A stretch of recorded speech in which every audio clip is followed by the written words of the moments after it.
Welcome to Topsy-Turvydom, a magical kingdom. Well, more like an opera stage full of pirates, policemen, fairies, and fake mustaches. Mr. Gilbert and Mr. Sullivan have ruled this kingdom together in peace. But one day, Mr. Sullivan decides he's had enough. Every opera they write is the same silly old story, and he's ready for something different, something serious. Mr. Gilbert is stunned. He's lost his business partner and his best friend, and he needs a brilliant idea in order to get him back. Let's find out what happens when we read The Fabulous Feud of Gilbert and Sullivan.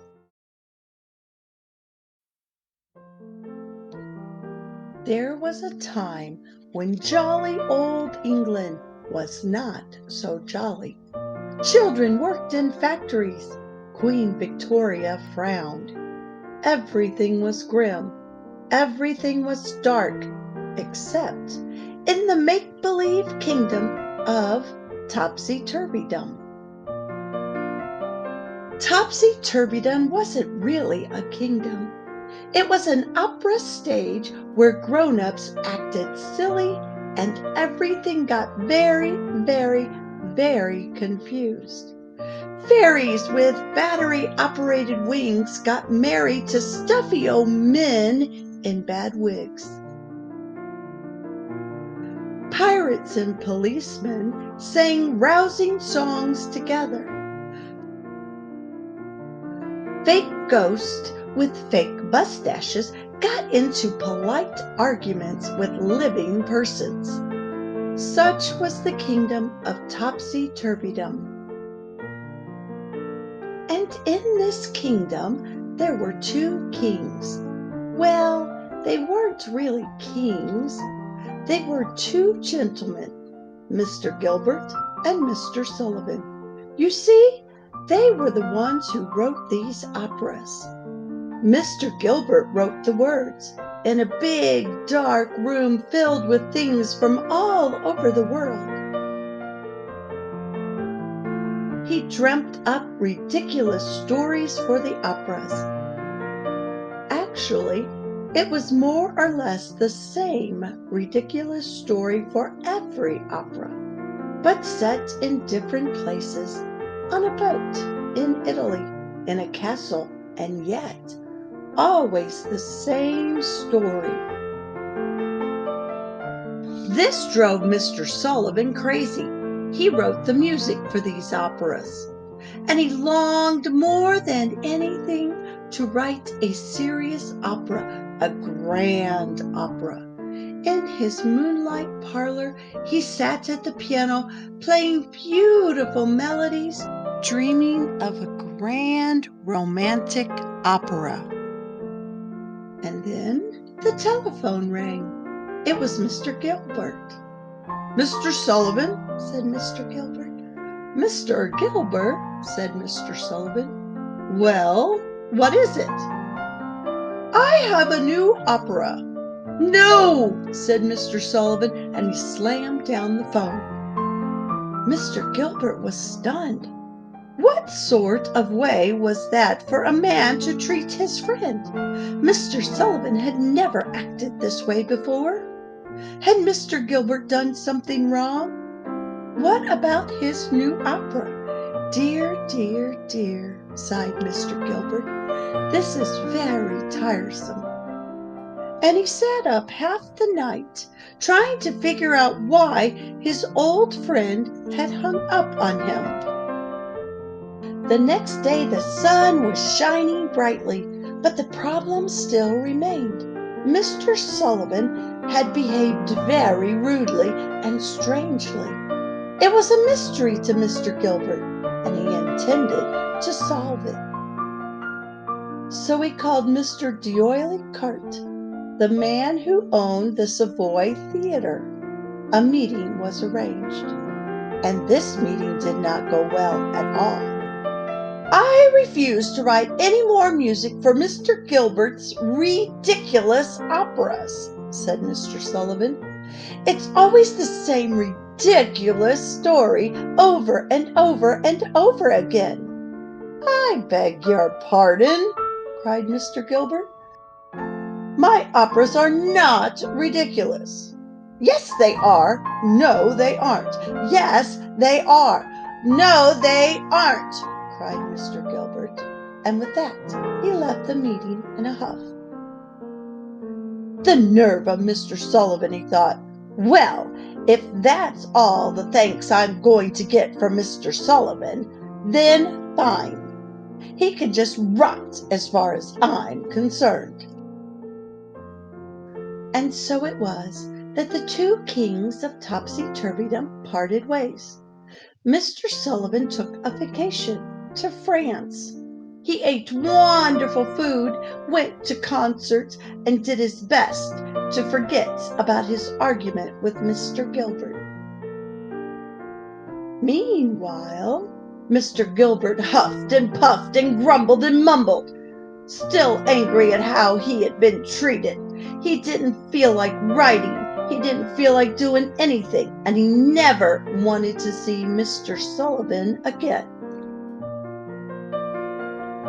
Well, here was a fine howdy-do. Here was a pretty mess. Here was a state of things. When Mr. Sullivan returned from his trip, he felt exactly the same. No more silly operas, thank you very much. And yet, in the kingdom of Topsy-Turvydom, things have a way of getting turned on their heads. Mr. Gilbert missed his old friend, and as time passed, he knew that if they were to write more operas together, he would have to come up with something completely different. One day, out walking through the streets of London, Mr. Gilbert came upon a Japanese street fair. Japan was all the rage in London. Everywhere you went, you saw Japanese fans and Japanese faces. As Mr. Gilbert ambled through the street fair, something caught his eye. It was a Japanese play, and it was unlike anything he'd ever seen. The characters wore colorful silk robes, and their faces were painted white. They strutted around with long swords dangling from their sides. Their facial expressions were rather odd, as were the growling noises they made. Now this was something very different. Back home, he sat down at his desk with a blank piece of paper. He sat and he sat, trying to think of something Mr. Sullivan would like. An opera that would be nothing like anything he'd ever written. As he daydreamed, his eyes gazed lazily across the room, then fixed on a single point. A Japanese sword hung on the wall. "Aha!" Mr. Gilbert exclaimed. He took down the sword and held it in his hands. It was quite heavy, and he could barely hold it. And just like that, he knew what his next opera would be about. He went to work at once, writing for days and days. When he had finished the story, he hurried to Mr. Sullivan's house, with his manuscript under his arm. It was raining, but Mr. Gilbert didn't care. He couldn't wait to see Mr. Sullivan. Mr. Sullivan heard the knock at the door, and he peered out the window at his old friend. Seeing him standing out there in the rain, Mr. Sullivan felt sad. Tears filled his eyes. He rushed to the door. "My good sir," said Mr. Gilbert with a faint smile, "I have something I think you're going to like." Without even removing his hat, he began reading Mr. Sullivan his new opera story. It was set in Japan, of course, and it was called The Mikado, or The Town of Tip-Tip-Poo. "I don't think I've quite caught that last remark," said Mr. Sullivan, choking back a laugh. "Did you say Titty-Poo?" "You are quite correct, sir," said Mr. Gilbert. "Titty-Poo, Titty-Poo, Titty-Poo." The story continued. It was about a cowardly executioner named Koko. And then Koko tricks Nanny Poo into marrying Yum Yum. "I see," said Mr. Sullivan, when Mr. Gilbert had finished. He was beaming. Nothing could possibly be more satisfactory. This was a very silly story, and yet Mr. Sullivan loved it.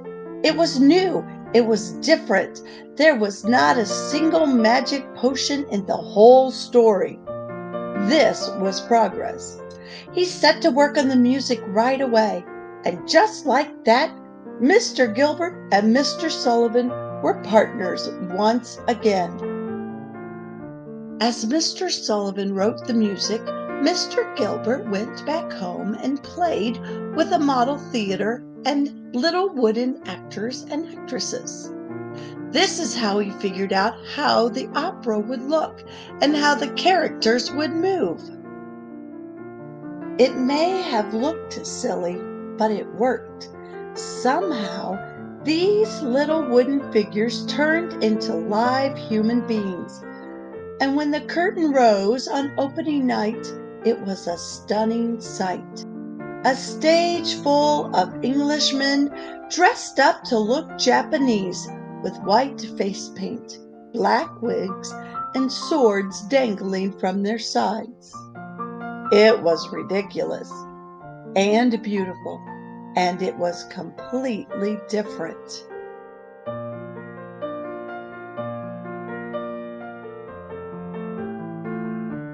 It was the best music Mr. Sullivan had ever written, and the funniest words Mr. Gilbert had ever written. The audience applauded as they had never before, and the two kings of Topsy-Turvydom took their bows, side by side. Could they have gotten here without the arguing? Who knows? Sometimes even the best of friends fight. One thing is for certain, though. Had they not made up, their greatest opera would never have been written. They needed each other. After the Mikado, Mr. Gilbert and Mr. Sullivan went on to write 5 more operas together. And they still fought from time to time. Author's note: Gilbert and Sullivan, though their names are usually mentioned together, were, in fact, 2 separate people. For more information on Gilbert and Sullivan and to hear a few clips, check out the website listed at the bottom of the author's notes. And you never know, you might even find that there is a Gilbert and Sullivan Society near you. Hello, friends. Thanks for listening to another great story. I was a music teacher for many years, and I love Gilbert and Sullivan's plays and operas. I have many other books. If you'll just take a look at my channel, Storytime with Lorelei. Thanks for listening. I'll see you next time. Bye for now.